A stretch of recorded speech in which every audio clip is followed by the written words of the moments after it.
one-of-its-kind vacation means considering every detail and square inch. From the inside out, Icon of the Seas is designed to have just about everything any family or group of friends is looking for in a vacation. On this episode of Making an Icon, we're headed to the heartbeat of the ship, the Royal Promenade. Day and night, it's a place to be and be seen. Why? Let's find out. The Royal Promenade is a classic with Royal Caribbean and has evolved significantly. It's an amazing hub for the entire community on board the ship. It's activated through the day and all the way through the evening, and it always has been this place where people meet and have fun together. And that's certainly true for Icon. It's the next generation of Royal Promenade. The Royal Promenade has been a staple of ours since the Voyager class ships. Watching it grow, not only in size, but experience through the Freedom class, Oasis class, and now onto Icon class is really remarkable. So you're gonna see a larger, wider, longer, higher promenade that's gonna have a lot more experiences.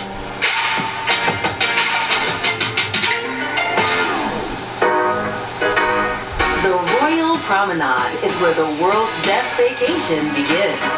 Literally.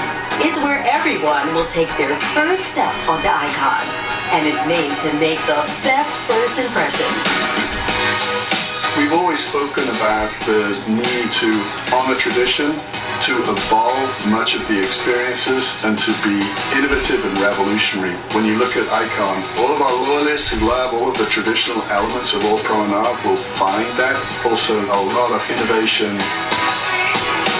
We now have sea view on the port side and sea view on the starboard side, which is something completely different from what we've had on our past Royal Promenades, because we had the very successful long horizontal atrium. It is now two complete decks that bring yet more dining, more entertainment, and more venues along the space. This promenade feels infinitely wider because we've gotten rid of barriers. You have this connectivity that feels like an open thoroughfare that you'd find in a London or Paris or somewhere. The first sight anyone will see are incredible ocean views. We're talking floor-to-ceiling views, and it's a first for Royal Promenade. That alone is a feat for the engineers, naval architects, and designers. It required structural changes and creative solutions. The result? A 3-deck high sphere called the Pearl. It's more than meets the eye, too. When guests walk on board, they will see a massive structure that we call the Pearl. They may not know what it is, but the scale of it alone is enough to take your breath away. The Pearl sits directly center in the Royal Promenade. It's hard to comprehend without actually being there and experiencing it. It is 3 decks high. It spans from deck 5 all the way up to Central Park. As we were designing the Royal Promenade, we were focused on how do we bring light and water into that space, which is not something that's easy to do because there's not superstructure to support it. That actually gave birth to the Pearl. The Pearl is not only this incredible experiential installation, but it's also this superstructure that allows us to open up the side of the ship to provide that connectivity to the water and to light.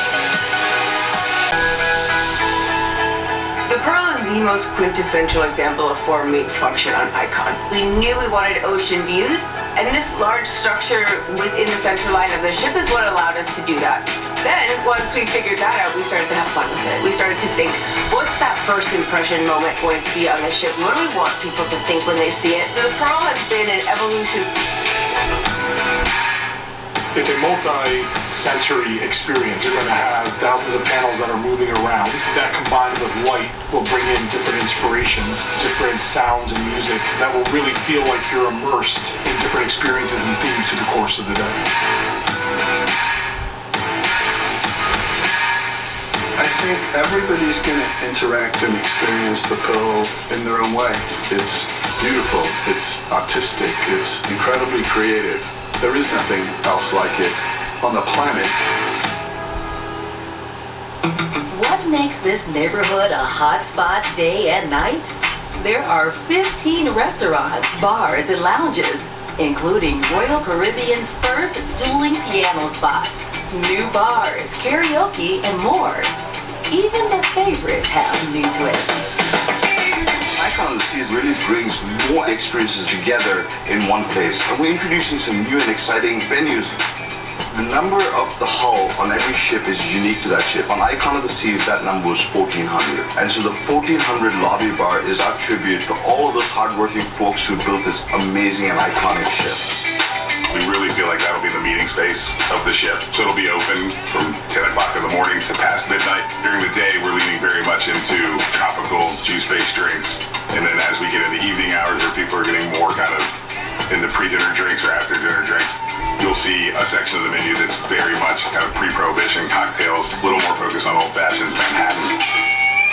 With the Pearl Cafe, we've pulled inspiration from some of our guests' previous favorite cafes, but we've really given them more of what they wanted. We'll have fresh toasted croissants, hot chocolate croissants, croissant sandwiches, really delicious sweets. We will also have some chocolates available, some little specialty desserts as well. We have our first ever dueling pianos. We've seen them all across many cities within the U.S. It's something that our guests have been asking for.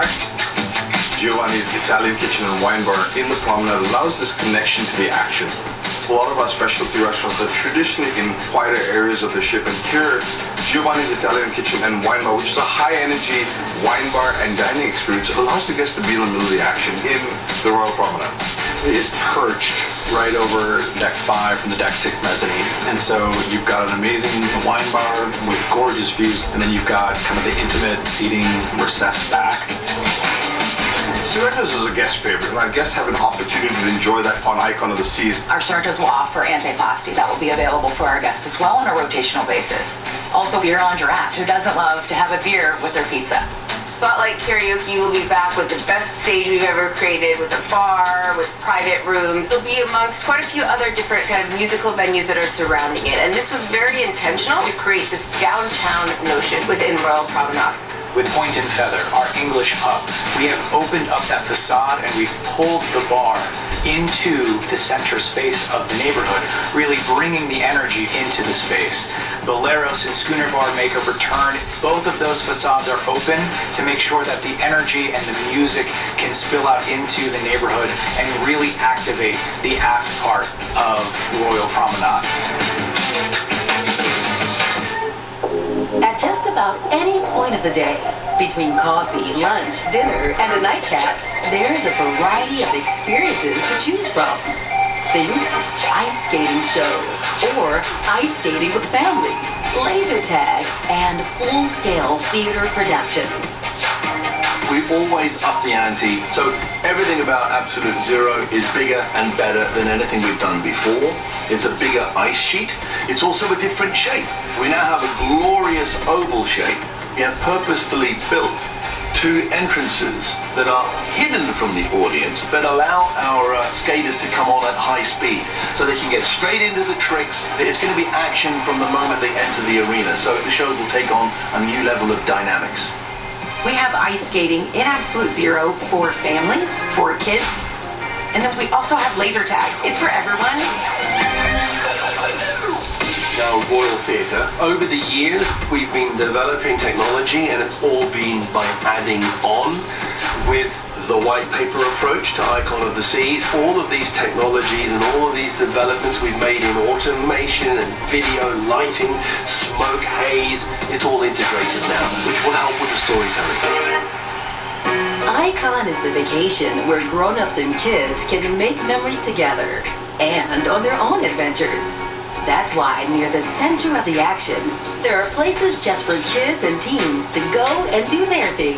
As you're going down the promenade, you can veer off and go into Adventure Ocean. Our space allows us to have kind of your choose your own adventures. We have our nursery, we have our AO juniors, we have our very own theater. You go into our active space, we'll host different games. You can choose whether or not you want to just go hang out. We have the top gaming systems within these spaces. We also have a workshop, and this workshop incorporates arts, crafts, science. We're also going to host games for families. Teens have their own dedicated space. It is Social 020. We have the latest video gaming technology. We have interactive tables.